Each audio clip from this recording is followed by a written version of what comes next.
Olá, está no ar o TV Câmara Entrevista. Em 11 de março de 2020, a Organização Mundial de Saúde anunciava a pandemia de Covid-19 causada pelo novo coronavírus. Era o início de um período que transformaria o mundo e foi, sem dúvida, um momento de muita dor para todos nós. No Brasil, foram cerca de 700 mil mortes. 5 anos depois, vamos avaliar aqui com os nossos convidados as mudanças que ocorreram de lá para cá e as lições que aprendemos com tudo isso. Estão aqui no estúdio comigo a psicóloga Samantha Sá e também o médico infectologista do Serviço de Infectologia da Santa Casa, César Rich. Aos nossos convidados, muito obrigado pela presença, muito obrigado pelo tempo disponibilizado aqui para a gente conversar sobre este tema. E a você de casa também, muito obrigado pela sua audiência. Deixa eu começar trazendo um pouquinho dessa perspectiva desses 5 anos, um pouco mais pessoalizada, para falar um pouquinho de como é que foi para vocês aquele momento, né? Trazer um pouquinho da experiência de cada um de vocês, desses 5 anos e aquele momento, né, em que o mundo teve uma chacoalhada, né, a partir do que a OMS classificou, né, como uma pandemia. Deixa eu começar com a doutora Samantha. Obrigado pela presença, muito bem-vinda. Eu que agradeço. Muito bom estar aqui podendo falar desse tema que é tão importante, né? E falávamos antes o quanto às vezes parece, não sei, eu tenho um pouco a percepção que foi ontem, e às vezes nós temos a percepção de que isso já faz muito tempo, e acho que muita coisa também a gente esqueceu dessa experiência, né? Que eu pensava que as pessoas levariam algumas questões para adiante, e o que eu quero dizer, né? No sentido de modo de vida, de relacionamento com as pessoas, de cuidado com a saúde física e mental, e parece que aquela história, a memória é curta, né? E muitas pessoas esqueceram ou precisaram esquecer, né, dessas questões para seguir a vida. Mas eu penso assim, tanto pessoalmente quanto, né, a minha percepção de consultório, enfim, e na época eu dava aula na universidade, que aquele início foi um baque, né? Acho que muitas pessoas, não só no início, mas no decorrer da pandemia, assumiram uma postura que a gente diz negacionista, né? Mas assim, para a psicanálise, se a gente fala em negação como mecanismo de defesa, não é algo consciente, né? É justamente um mecanismo de defesa, né? Para tentar lidar com aquela situação. Mas eu acho que foi muito difícil o início por todas as questões, mas porque a gente não sabia o que ia acontecer, nem quando. Né? Eu me lembro quando veio, né, o lockdown, enfim, eram 15 dias. E esses 15 se transformaram em um mês e passou de ano.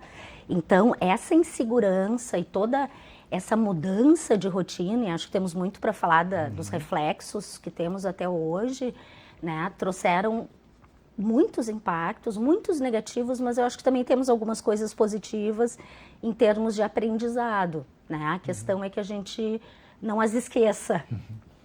Que fique, né? Que isso tenha sido uma lição, né, para nós, que a gente possa, enfim, tirar, né, alguma coisa daquilo para a nossa vida, né, para a nossa trajetória, enquanto sociedade, digamos assim. E eu costumo dizer, né, que tenha sido uma verdadeira experiência, né, e não só algo vivido.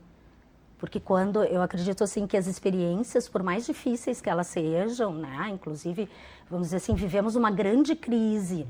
Claro que quando a gente está no olho do furacão, da crise, é complicado, né? A gente fica sem saber o que fazer, enfim. Mas muitas crises também vêm para que a gente possa refletir, crescer e modificar algumas questões, seja hábitos, né? Ou assim, um olhar para a vida, para o futuro, para as expectativas. Então, passar da crise, eu acho que a gente tem que também poder olhar o que a gente tira disso de bom. Fazer uma avaliação e uma autoavaliação. O médico infectologista da Santa Casa, César Rich, muito obrigado pela presença, seja bem-vindo aqui ao TV Câmara Entrevista. Obrigado pelo tempo também disponibilizado para a gente aqui conversar. Como é que foi para o senhor, né, aquele momento, né? Como é que foi aquelas primeiras informações ou desinformações que a gente tinha naquele momento, né? E como é que isso também chegou para o senhor, até do ponto de vista, e mais precisamente do ponto de vista profissional ali para o senhor? Sim, obrigado pelo convite. É um tema que, como infectologista, a gente viveu muito intensamente, ainda vive agora num outro momento, né? Mas então, se a gente volta lá, esses 5 anos, muitas dúvidas realmente e poucas doenças, a gente tem a oportunidade no cenário assim de viver a evolução dela. E elas deixam um legado, sim, que nem a gente pode... Tu olha o passado do HIV e tudo que se aprendeu de transmissibilidade, de o que é certo de usar de medidas de barreira, né? No início do HIV o pessoal usava quase um escafandro semelhante à Covid porque não se entendia a doença. No início da Covid se usou diversas medidas que também não se compreendia. Eu tinha voltado, talvez não fazia 6 meses que eu estava estudando no exterior, tinha recém voltado da Europa, e tinha um contato ainda muito próximo com muitos colegas lá, então a gente tentava buscar informações, acompanhei com muitos colegas da Itália, o que estava acontecendo, tentava me municiar de informações, o que era bom, que a gente recebia algumas coisas, o que está dando certo, o que não está dando certo, e ao mesmo tempo muita apreensão do que estava sendo vivido. E como a gente estava conversando um pouquinho antes, eu lembro do dia, da noite que eu recebi o telefonema do primeiro paciente internado no hospital que eu trabalhava, que a emergência ligou e foi o momento da mudança de chave. Olha, está acontecendo, é aqui. E depois daquele telefonema foi 1, 2, 3, 10, 20. Não parou. E a gente ficou foi um ritmo muito... desafiou a sanidade de muita gente.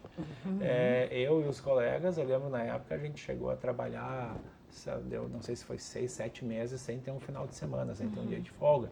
Tu tinha a tua folga, mas o teu colega te ligava que precisava de alguma coisa e a gente tem que se ajudar, porque tu também vai precisar de ajuda. Então, era um ritmo realmente acima... Né? Frenético. A gente não desligava a chave. Eu tentava, no final de semana, chegar em casa, vou tentar desligar, ver um filme, alguma coisa. Não, o telefone não fica 2 horas sem chamar. Toda hora está acontecendo alguma coisa. Preciso de mais leito, preciso de gestão, preciso. Então, realmente, um outro panorama do que se vive hoje, um outro panorama do que se vive nos últimos anos. Né? A gente tem aquela arrancada, que foi o que me perguntou, que foi realmente um desconhecido, mas o nosso boom de casos veio quase um ano depois. Muito bem, eu vou trazer aqui alguns dados, né, só para a gente também lembrar dessa situação de o quanto foi grave tudo isso, né? A gente sabe, mas às vezes parece que se dissipando no tempo essa memória, então é bom a gente também trazer isso, né, para colocar junto aqui com os nossos debatedores essas informações. Só para a gente ter uma lembrança que em abril de 2021, o Brasil chegou a registrar mais de 4.000 mortes por dia. 4.000 mortes por dia. A gente tinha isso na TV, doutora Samantha, né? Essas informações, assim, aqueles gráficos, né? E a gente olhava para aquilo incrédulo, não acreditando no que estava acontecendo, né? E aquilo parecia nunca ter fim.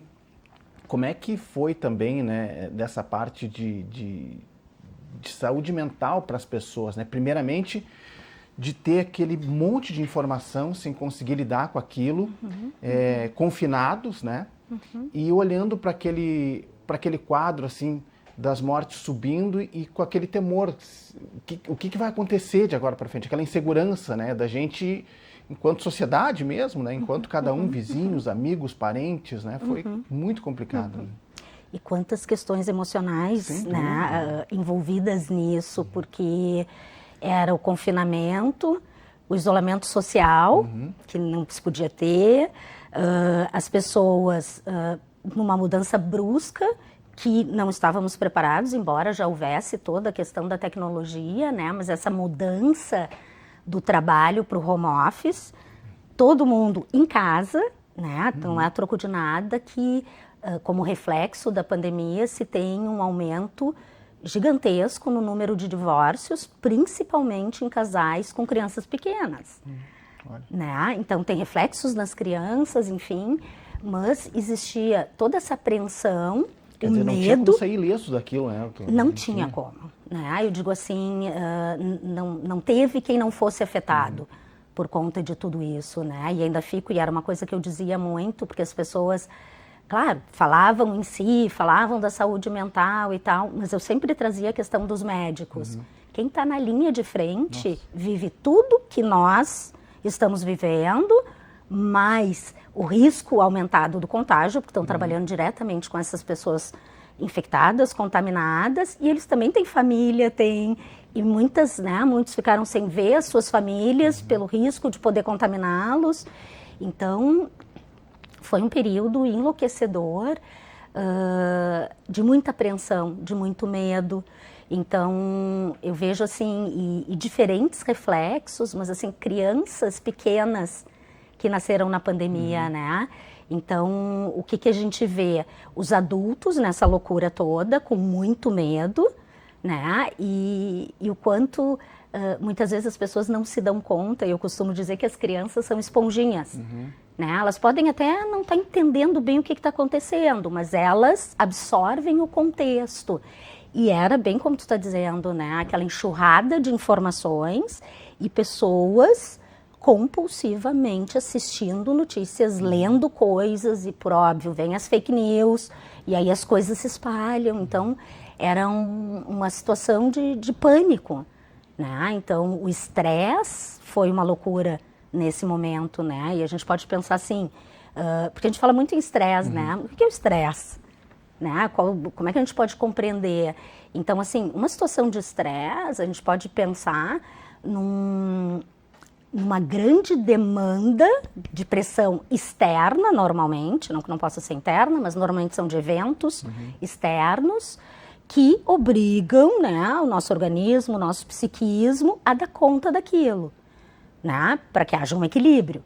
A questão é, quando isso desequilibra, que é o que muito aconteceu. Então, claro, algumas pessoas já com alguns sintomas, vamos dizer assim, né, de depressão, de ansiedade, e esse é um ponto que eu acho muito importante, né, porque sofrimento psíquico não é sinônimo de transtorno mental, que as pessoas também às vezes se confundem, né, eu tô deprimido. Não, às vezes tu tá triste, e tá triste, tá tudo certo, né, pode ser uma reação normal a uma situação que está acontecendo. Então, a gente tem que poder olhar para isso e dosar.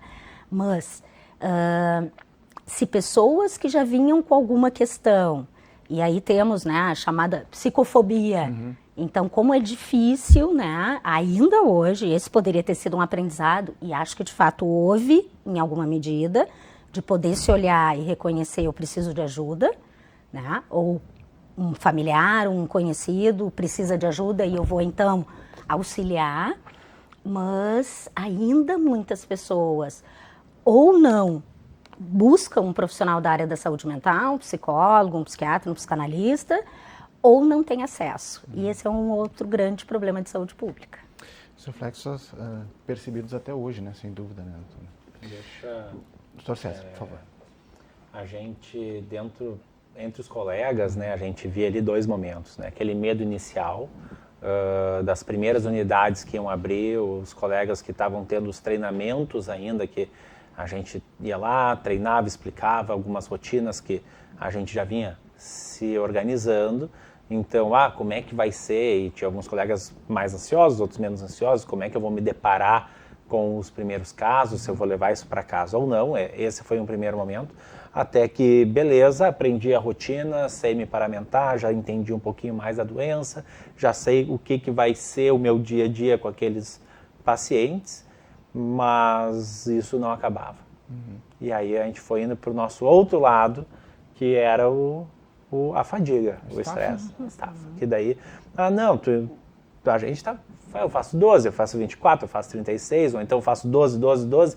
A gente um pouquinho, muito médico, um pouquinho workaholic, profissional da saúde gosta muitas vezes de emendar, né? A gente tem uma batidinha mais forte, mas na hora que isso vencer 1, 2, 3 meses, daí a gente começou, até muitos colegas, não é o banalizar, mas cara, tu vai vendo o teu colega ficando doente, vai acontecer e vai... Até com proteção, né? Isso, e vai indo, e aí tu vai abrindo mão de algumas rotinas, e tu vai cansando, E aí foi o outro cenário que durou muito tempo também, que era quanto isso não acabava, as 2 semanas, que foi aumentando, e era mais 2 semanas, e os pacientes também, que a gente sempre via esse reflexo depois, até que o nosso grande movimento de casos foi 1 ano depois, em que, de novo, a gente já sabia, já tinha entendido a dinâmica da doença, o tempo que o paciente demora para se recuperar,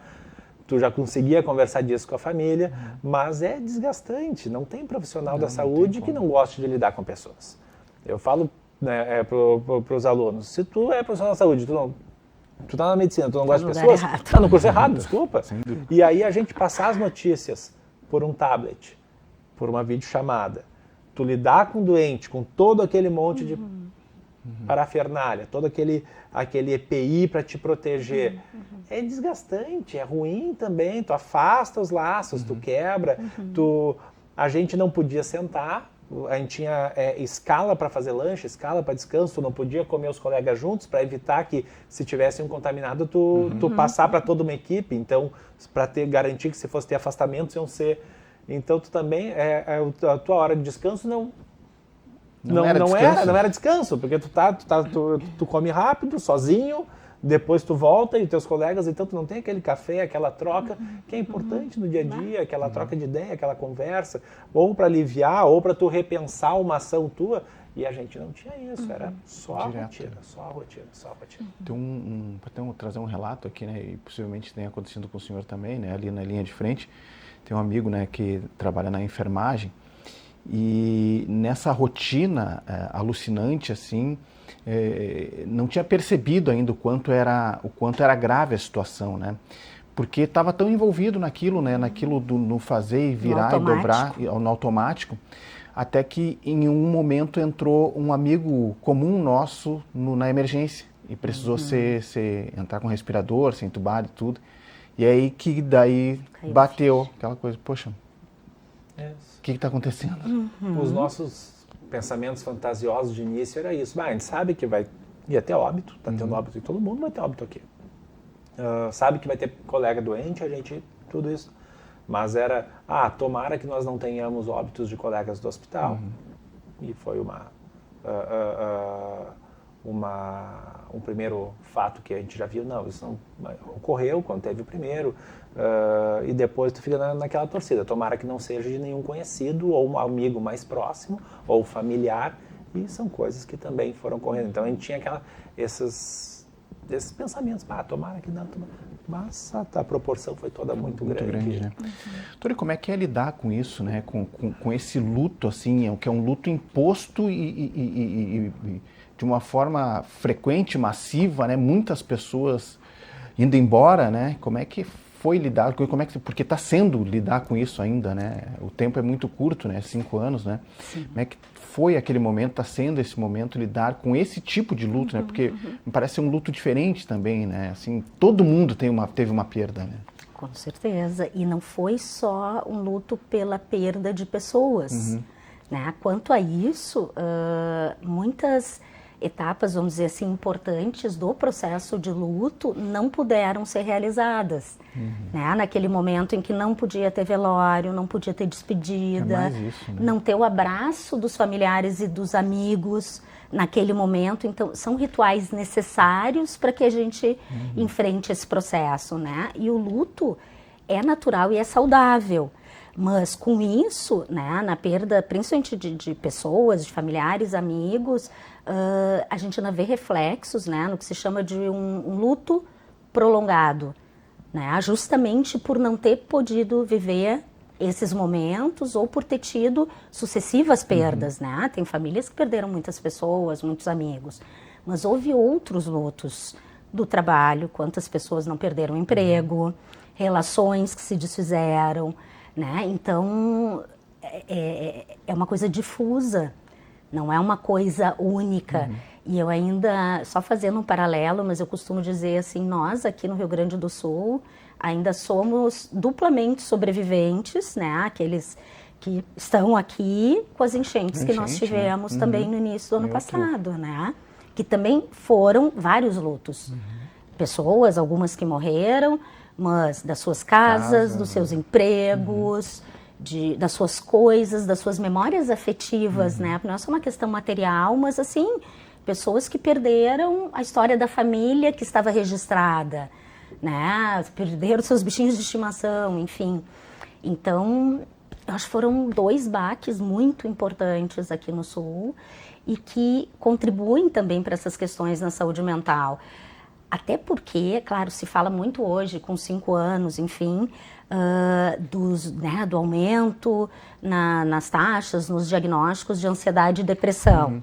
Ok, mas também a gente esquece que isso já vinha antes. Isso se agravou com a pandemia.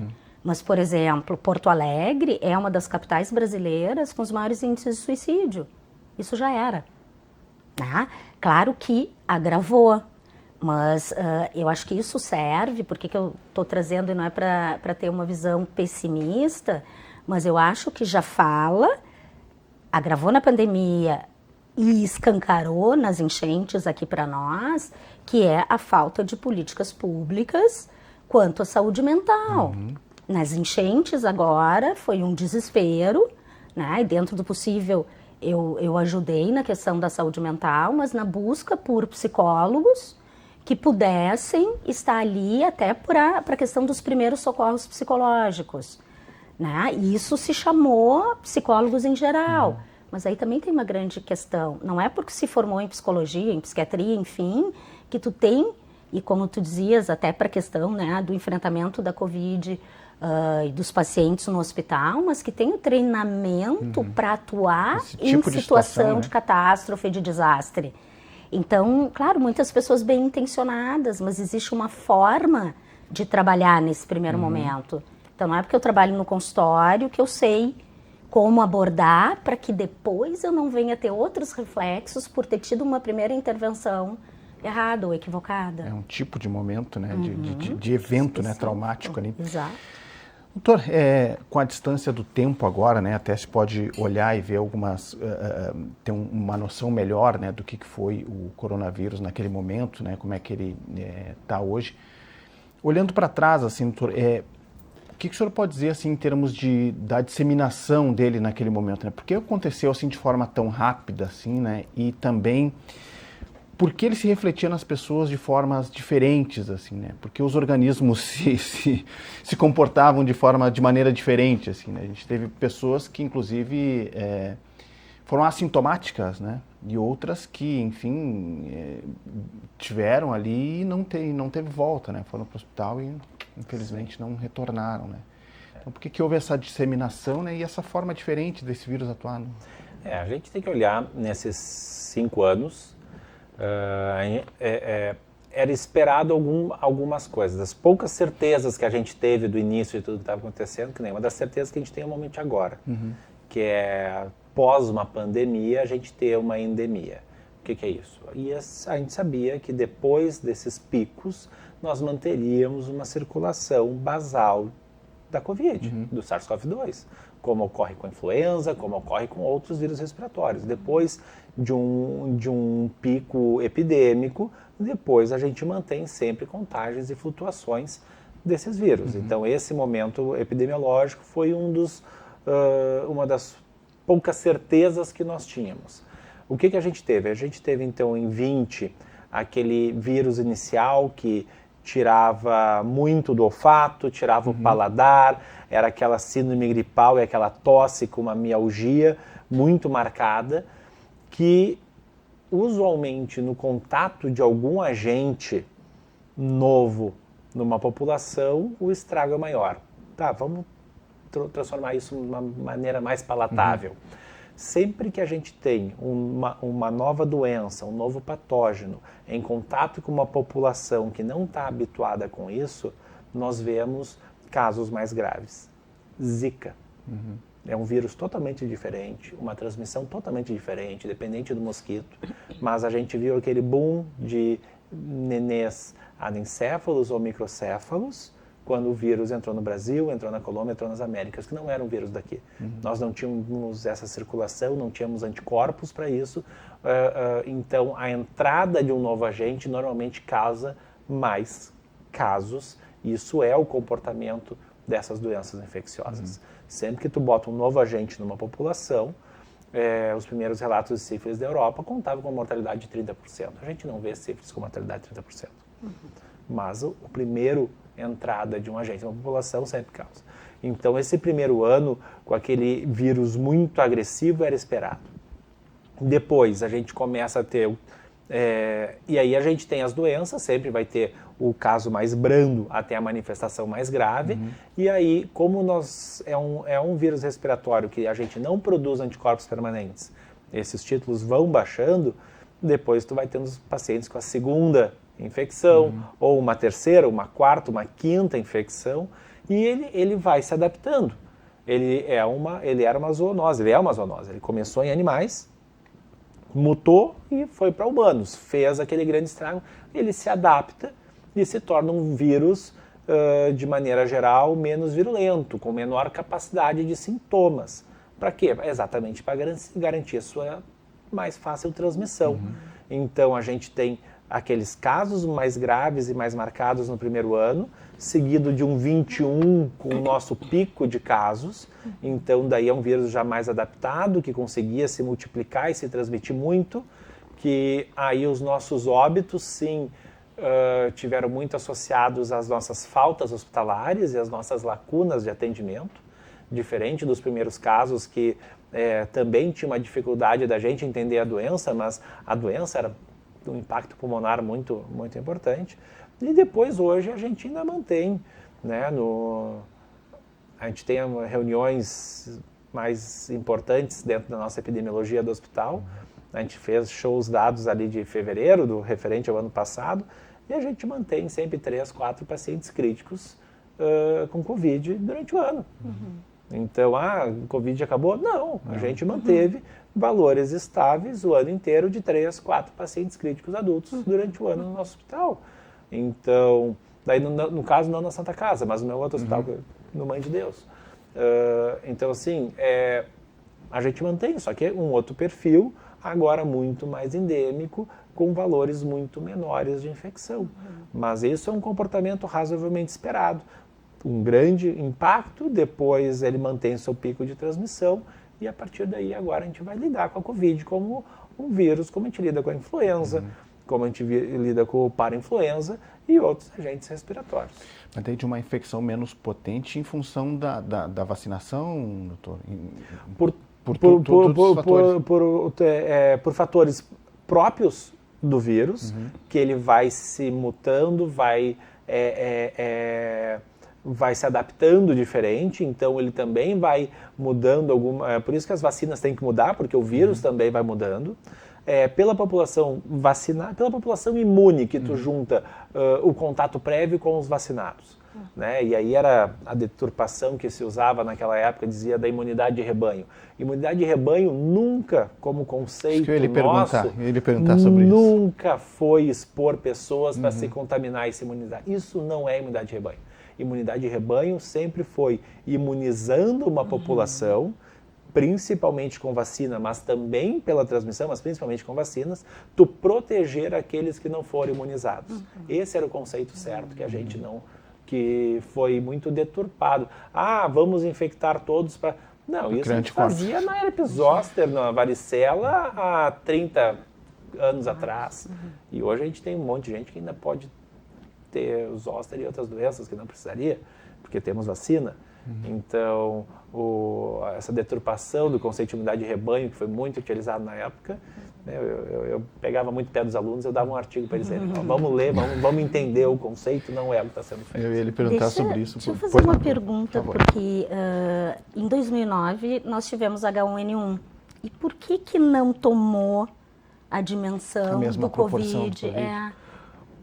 Porque a gente já tinha influenza, né? E foi um impacto grande na época. Eu estava já nos meus estágios finais de internato, e eu lembro que no Conceição tinha um container na frente também para atender, a Santa Casa atendeu também, então a gente teve um aumento de casos, mas exatamente disso, o vírus da influenza tem as suas proteínas principais na estrutura, e a mudança dessas proteínas ele não chega a ser um vírus totalmente novo, mas só que ele vai se comportar como um novo agente. Um novo agente numa população, maior dano, maior inflamação. A gente ainda tem H1N1 circulando. Agora a gente tem vacina e tem uma grande fração imunizada, então a circulação dele é menor, o impacto dele é menor, a chance de transmitir é menor. Não existe transmissão de uma partícula viral, de uma bactéria, de uma célula de tuberculose. Não é isso que vai infectar uma pessoa. É sempre uma quantidade suficiente para vencer as barreiras que essa pessoa tem. Então, da mesma forma a Covid. Agora, todo mundo aqui, nós 3 tivemos. Nós 3 fizemos vacinas, então nós temos anticorpos. Mesmo que a gente pegue uma nova variante, tem que receber uma carga dessa variante, então algumas tossidas, espirros, toques, que vem uma quantidade de vírus suficiente para superar as nossas defesas. Então, na hora que ninguém tem defesa, a transmissão muito mais rápido. é muito mais rápida. Muito bem. Doutora Samantha, naquele momento ali também, né, e hoje a gente percebe isso, que tornou-se também uma constante, né, que é o papel das redes sociais, né, e naquele momento mais do que nunca ali as pessoas estavam sem opções, né, de lazer, de estar na rua socializando, de estar com as outras pessoas, né, de estar fazendo atividades que pudessem, né, ser mais... que fizesse bem para elas, né, lazer, diversão.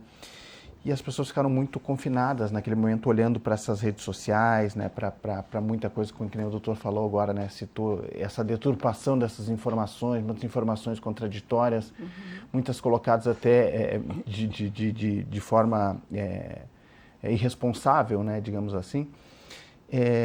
Isso também, né, dentro do ponto de vista comportamental das pessoas, se explica até hoje muitas formas como as pessoas se relacionam, né, doutora? Aquilo ali foi um marco também naquele momento, né? É que naquele momento, naquele início e no decorrer, eu diria assim, foi um grande boom descontrolado do uso de telas, né? Seja pelas aulas online, e que não quer dizer que as crianças, ou mesmo na universidade, né, que eu me lembro enquanto professora, se eu não me engano, o lockdown veio numa terça e na quinta nós tínhamos que estar online, dando aula, gravando, subindo para o YouTube, fazendo. Só que, principalmente para pessoas mais imaturas, crianças, mesmo adolescentes, jovens que estão na universidade, isso teve um grande prejuízo, tanto no aprendizado quanto nas questões relacionadas à atenção. Porque é aquela coisa, né? E eu acho que essa lei dos celulares em sala de aula, fantástica, né? Quero ver como é que isso vai chegar na universidade, mas no sentido de que basta tu estar com o aparelho ali, tu tá tentando, tu pode até estar te esforçando e já cansado, né? Porque tanto adultos trabalhando ou tendo aulas e crianças ficavam, às vezes, 6 horas na frente numa intenção de aula. Né? Mas por óbvio que vinham outras distrações, fechavam a câmera, faziam outras coisas. E as redes sociais, por um lado, passou a ser uma forma, e vamos pensar que o WhatsApp também é uma rede social, de comunicação e interação, né? E até fazer vídeo com os amigos para conversar como se estivessem em grupo e tal. Mas... a questão das redes sociais, para além das notícias, de muitas coisas e coisas falsas e sensacionalistas que surgiam, eu acho que incrementou algo, e não que isso não fosse acontecer, né? E hoje a gente vê muito isso, eu não sei se a gente pode dizer que é reflexo desse momento ou se aconteceria, mas as pessoas fazer muito mal no sentido de olhar os outros, e vamos lá, são pouquíssimas as pessoas que vão postar numa rede social o que não é legal, né? Então se posta o melhor que se come, o que se faz. Eu me lembro de muitos pacientes, inclusive mais jovens, que diziam, né, poxa, olha só, meus amigos estão lá se reunindo, parece que está todo mundo se divertindo, só que às vezes esses amigos eram 1 ou 2, mas a percepção era, tá todo mundo se divertindo, tô eu trancada aqui, porque a minha avó idosa mora junto, eu não posso sair de casa, né? E veio a questão dos filtros, que se eu não me engano, eu não quero falar bobagem, mas eu acho que se intensificou nesse período de pandemia, né? E aí as pessoas se dedicando a isso, até porque em alguma medida tinham mais tempo. E eu costumo brincar, o problema é que quando a gente está em casa, vai ao banheiro, enfim, nossos espelhos não têm filtros, né? E eu preciso me deparar com isso. E isso veio para ficar. Inclusive em reflexos de... Esses tempos um paciente me dizia que estava num desses aplicativos de relacionamento, falando com uma menina e tal, e a menina não queria encontrá-lo e não queria, mas eles não paravam de se falar. Ele disse, eu não estou entendendo e tal. E aí quando eles finalmente se encontraram, sei lá quanto tempo depois, ele disse, eu entendi. Ela não era nada daquilo que estava nas fotos, que eram tratadas, que... Então, eu acho que isso tem contribuído, inclusive, para um isolamento hoje, principalmente entre os jovens, né? Que vivem uma vida virtual. Então, por que eu falo do incremento de telas? Porque as próprias crianças, né? Os pais não tinham, muitas vezes, porque estavam ambos trabalhando em home office, cada um num cômodo, quando isso era possível, e os filhos com aulas online. Eles não tinham como supervisionar. O que também abriu uma porta muito perigosa. Não sei se abriu, escancarou. A porta já estava aberta. Quanto à questão da supervisão. O que as crianças, os adolescentes estão fazendo na internet? Que vídeos eles estão assistindo? Com que pessoas eles estão interagindo? E essa é uma grande preocupação hoje, né? Então, eu acho que tem muitas coisas envolvidas aí. E sem falar, porque daí eu penso... aquelas pessoas, tanto quanto ao ensino, mas o próprio uso das redes sociais, mas que não têm acesso. Então aí a gente teve um prejuízo, né, em termos maiores para essas pessoas de aprendizado, porque não tinham um aparelho para assistir aulas, né, e ficaram ainda mais alienadas. Né? E muitos pais, até com crianças bem pequenas, e vamos lá, a Associação Brasileira de Pediatria, recomenda nada de tela até os 2 anos e dos 2 aos 5 no máximo 1 hora. Mas vamos entender que tela inclui televisão. Não é só o joguinho, não é só o vídeo, né? E aí, o que muitos pais iam fazer para conseguir trabalhar? Fica na tela, fica no videogame, fica... Né? Então, abriu porta para violência, abriu porta para essa questão da comparação, que é uma coisa muito atual da contemporaneidade. Né? Eu costumo brincar, posto, logo existo. Né? Eu ouvi de um colega, quando, né, eu não tinha muito... Porque eu comecei a usar mais a rede social, também com a pandemia. Né? E aí ele dizia, olha, Samantha, se tu não tá no Instagram, tu não existe. Eu disse, poxa vida. Né? Posso? Claro. Doutor, por favor. Eu não tinha também Instagram e eu não postava nada. E se tu me perguntasse, eu não dava entrevista na época também. Nada contra, mas não é meu perfil, não sou. Eu tenho meus alunos, eu dou aula, eu sou da sala de aula, eu gosto de interagir. E o que me... Ah, César, por que mudou? Muito... Na verdade, o principal foi pela quantidade de informação errada que eu via. Para poder falar algo com propriedade. Exatamente, eu ficava quieto, serviço. eu via aquilo, me dava uma raiva. Eu, cara, por quê? Por que estão fazendo isso? A gente está se lascando. Estamos jogando com vidas, né? Eu estou saindo mais cedo de casa do que eu saía, eu volto muito mais tarde de casa do que eu voltava. É bem isso, deixo de conviver com as pessoas que eu quero. E aí eu chego em algum lugar e eu vejo o pessoal falando besteira, postando besteira, colega usando muita informação que eu sei que não é. E aí a minha esposa, olha, então fala, né? Então, beleza, tu tá incomodado com isso. E aí foi que, então tá, então vamos para as redes sociais, vamos botar, vamos... E aí o pessoal me diz, então tu tem um perfil mais profissional. Eu não vejo como perfil,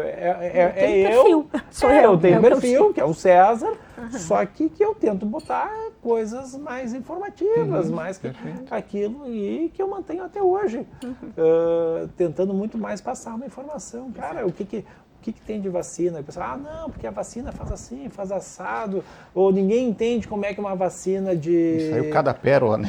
Isso, ninguém entende como é que funciona uma vacina de RNA. Desculpa, ninguém Se tu não estuda funcionamento de vacina, se tu não estuda como é que é a sequência de RNA, tu não entende, mas se tu já estuda isso, já trabalha com isso, as coisas fazem sentido. Que, na verdade, elas são mais antigas do que a da Covid. Sim. Inclusive, em Porto Alegre, a gente já tinha estudos em outras atrás, acho que já 2, 3 anos antes da Covid, a gente já tinha estudos para outras doenças usando as mesmas plataformas. Mas isso é outra história. Mas é isso. Isso dá outro programa, né? Isso dá outro programa. Mas isso daí é, cara, vou falar também, porque senão a gente só fica quieto e tu vê essa proliferação de coisas. Absurdo. Vou tentar, vou atingir poucos. Beleza, mas se eu conseguir vale a fazer o pena. bem já para sem alguns, já dúvida. estou satisfeito. A guerra de informações. E isso é prevenção primária, né? Exato. Que é o que a gente está fazendo aqui, de alguma forma, né? Sobre vacinas, doutor, deixa eu pegar o gancho aqui também, né? Do ponto de vista mais prático agora, né? Quem já tomou as vacinas, os reforços e tal, precisa continuar tomando as vacinas anualmente? Qual a orientação, né, para as pessoas nesse sentido, né? Falando em Covid, evidentemente que a gente tem as gripes também. Quando a gente compara até os estudos, né, e volta nos estudos mais antigos, não se tem nenhum estudo dos tamanhos do que feitos os N's, né, o número de pacientes incluídos para as vacinas da Covid, são incomparáveis com qualquer outra. É claro que se descreve muito melhor, se sabe muito melhor, se vê os pontos fortes e os negativos de cada vacina. É um vírus que mutou, que vai variando, que vai evoluindo nesse cenário. Então a gente tem que fazer o acompanhamento epidemiológico, que nem as vacinas da influenza são atualizadas. O melhor cenário seria se a gente seguisse com as atualizações da vacina. Isso requer tanto testagem e a gente seguir identificando qual é a principal vírus circulante. Né? Vou dar o exemplo da vacina da gripe, da influenza.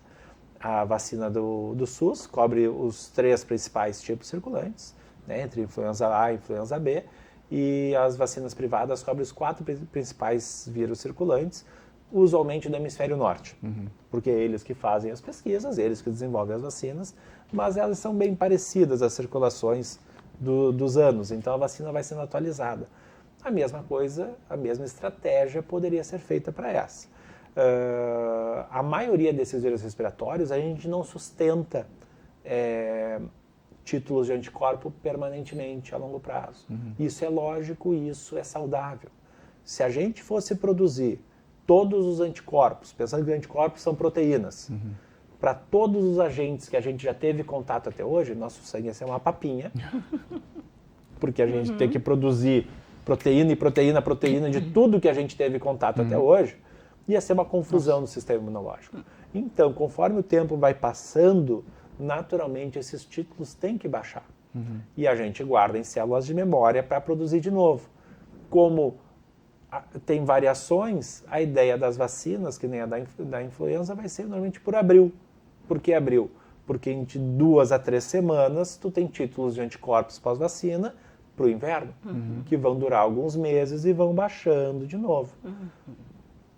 Entendo que uma estratégia semelhante tinha que ser feita. Ou seja, tomar a vacina. Tomar a vacina. Idealmente com uma vacina atualizada, que hoje é o nosso grande questionamento.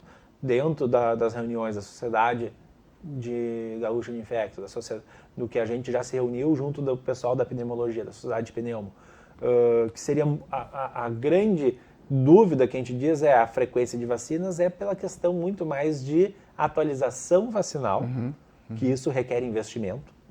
Né? Tu tem que pesquisar o vírus, desenvolver uma vacina nova, então, quando tem, do que tomar ou não. O nosso entendimento, de maneira geral, é sim, tem que ser feita a vacina, mas no intervalo, usualmente 1 ano, talvez alguns de maior risco vai ser a cada 6 meses, mas o ideal seria uma vacina atualizada. Né, que nem agora chegou ali a nova pediátrica, e vamos ver como é que fica, né? Só que poucos têm a capacidade de investimento para identificar em vacinas do que a própria indústria, né? A indústria é quem realmente tem hoje um potencial, que vacinas são caras. A gente viu agora todo o esforço do Butantan, aqui o São Lucas foi um polo muito importante na produção, a gente tem aí agora a vacina da dengue, e é investimento, agora a atualização também. Mas de maneira geral, sim, a vacina tem que ser feita, e pelo menos ali anual, esse reforço para a gente ter esse título de anticorpos. A questão maior que fica tem que se acompanhar o vírus para ver os principais circulantes. O que ele tem de novas proteínas? Adapta a vacina e tu tem o melhor resultado. Mas isso do ponto de vista de produção, né?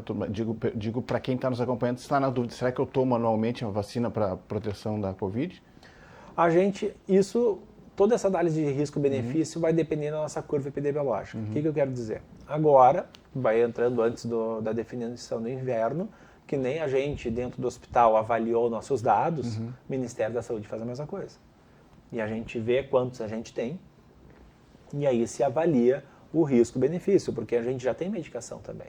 Tem a vacina e tem o Paxlovid, né? Então, assim, a gente já tem medicamento para interferir no ciclo do vírus também, disponível na rede. Então, assim, agora se faz a estratégia antes do inverno e aí saem as notas de orientação, é sempre isso. Tu vê o vírus circulante, tu vê a tua curva epidemiológica do último ano ou recente e aí tu faz a estratégia.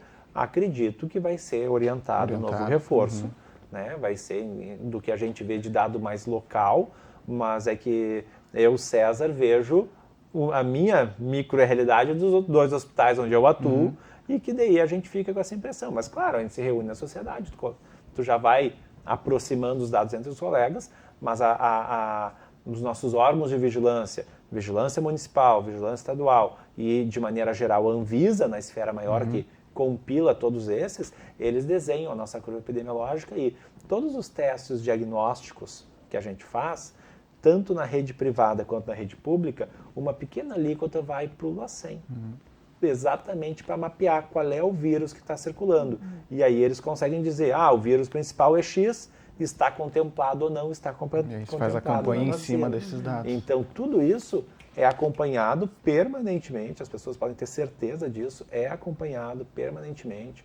Os hospitais mandam as alíquotas, o LACEN acompanha, compila os dados do LACEN do Estado, os outros estados vão reunindo e depois se monta todo esse mapa para tomar a decisão. Então a ideia, a orientação é ficar atento, né, à próxima campanha que virá e se informar de quais as vacinas indicadas, né? E vai sair uma nota, sempre sai a nota, usualmente em abril sai a nota informativa para todo o serviço de saúde. Muito bem.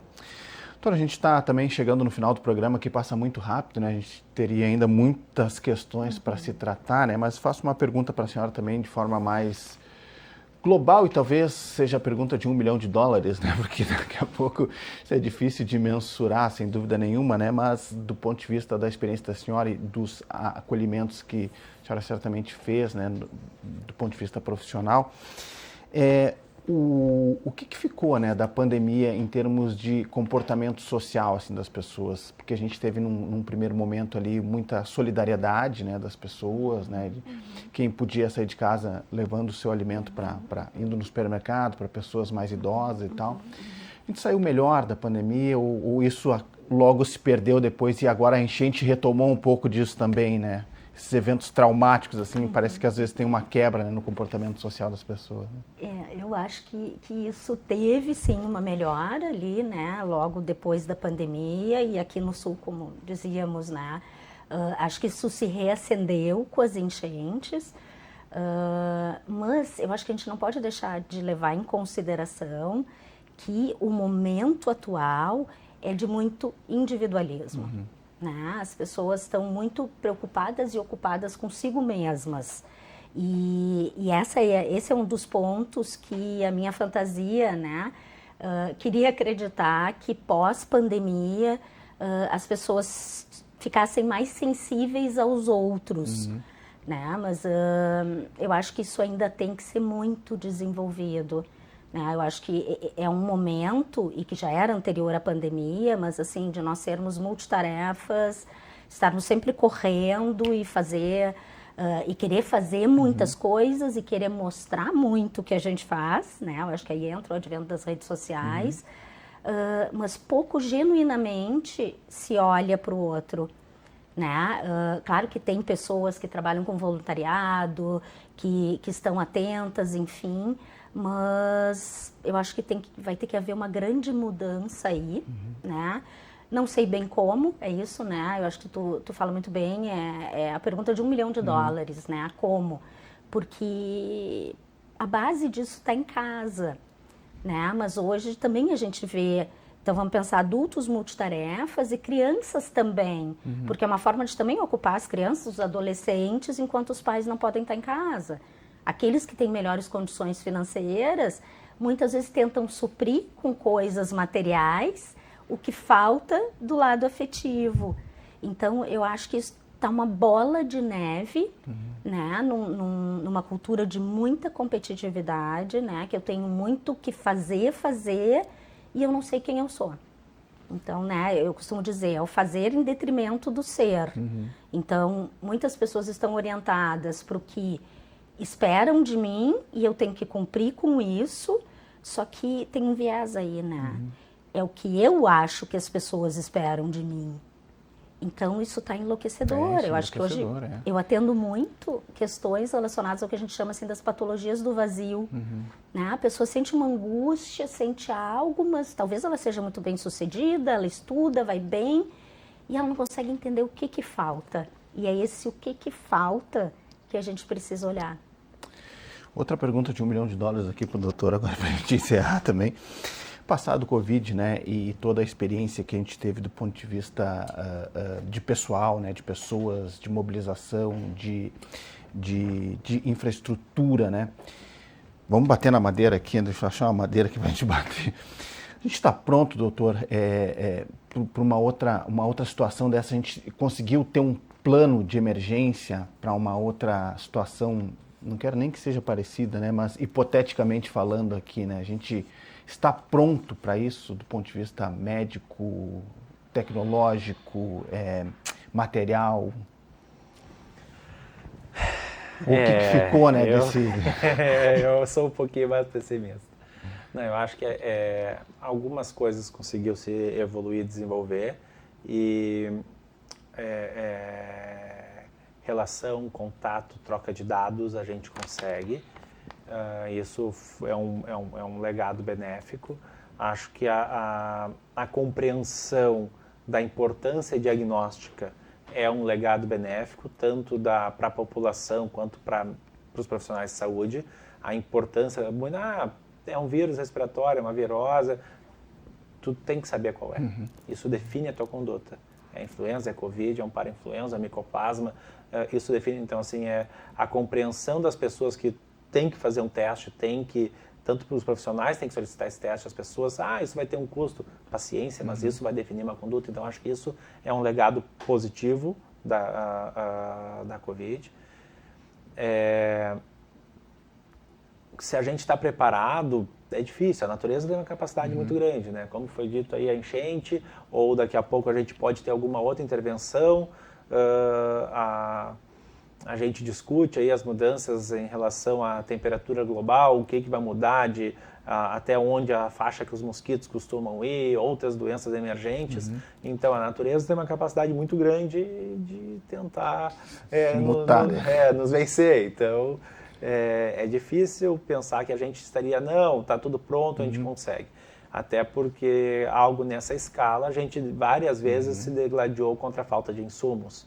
Então, isso seriam alertas. Mas acho que o que fica de legado mesmo, de maneira geral, temos 2 legados positivos e um negativo, é o que eu vejo.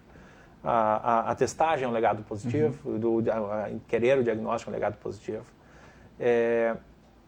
Eu fico com uma impressão, assim, eu concordo que as pessoas são fechadas, mas um ponto eu fui criado e via, criança pequena, mesmo doente, vai para a escola, eu estava gripado, tu segue trabalhando. Eu tenho a impressão que isso reduziu, que agora, com diversas doenças transmissíveis, as pessoas, tu tem que ficar em casa, tenta cortar, tenta quebrar essa cadeia. As empresas entendem melhor isso, todos os serviços entendem melhor. Consciência melhor, né? Cara, e não só na visão que é mais saudável para o funcionário se recuperar, mas é mais saudável para a empresa, é mais saudável para a comunidade uma pessoa não doente ficar circulando. Acho que esses são 2 legados positivos. Infelizmente, a gente sai com um legado muito ruim, que é botar as vacinas em xeque e que eu até tento compreender, as pessoas não acreditam na vacina da Covid. Eu discordo, mas tento entender por N motivos o que faz uma pessoa não confiar. Mas a gente viu a queda de várias vacinas. Não, isso é a prova concreta, né? Isso não e aí, irrefutável. Isso, para mim, é um legado muito ruim. Muito, muito ruim. E a gente tem hoje sarampo, tem outras doenças recirculando que não tem sentido. Que não tinha horas, né? Que não tinha. Então, é o nosso legado negativo. Acho que a gente fica nesses 3. Então, se a gente está pronto para outra, acho que se a gente só tivesse 2 legados positivos, eu acreditava mais. Mas esse legado negativo me coloca alguma dúvida. Muito bem. Bom, a gente chegou no final do programa aqui, estourando quase o tempo, que a produtora já me puxando a orelha. Tempo só para dar tchau aqui. Eu começo com a doutora Samantha Salles, agradecendo imensamente pela participação da senhora aqui, pelo tempo disponibilizado para a gente conversar sobre esse tema. Convite para a gente, em uma outra oportunidade, ampliar um pouco mais. Doutora Samantha, obrigado. Eu que agradeço. Um prazer, uma honra, e acho que isso é fazer um serviço e não um desserviço, né? Para que a gente possa falar abertamente. Perfeito. Doutor César Rich, muito obrigado pela gentileza e por estar aqui com a gente.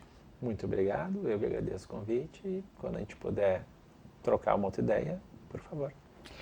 Muito bem, a você de casa, muito obrigado pela sua audiência, muito obrigado por estar aqui com a TV Câmara, muito obrigado por nos acompanhar, estar atento aqui à nossa programação. Acho que esse foi um programa extremamente didático, de alerta com intenção, né, de passar informações sérias e verídicas, informações corretas sobre este tema que nós estamos tratando. Muito obrigado pela sua audiência, você já sabe. Fique ligado aí nas nossas redes sociais, acesse também o YouTube da TV Câmara, acesse o site da Câmara de Vereadores de Porto Alegre. E o recado é, a gente se encontra na próxima edição. Até lá, tchau, tchau.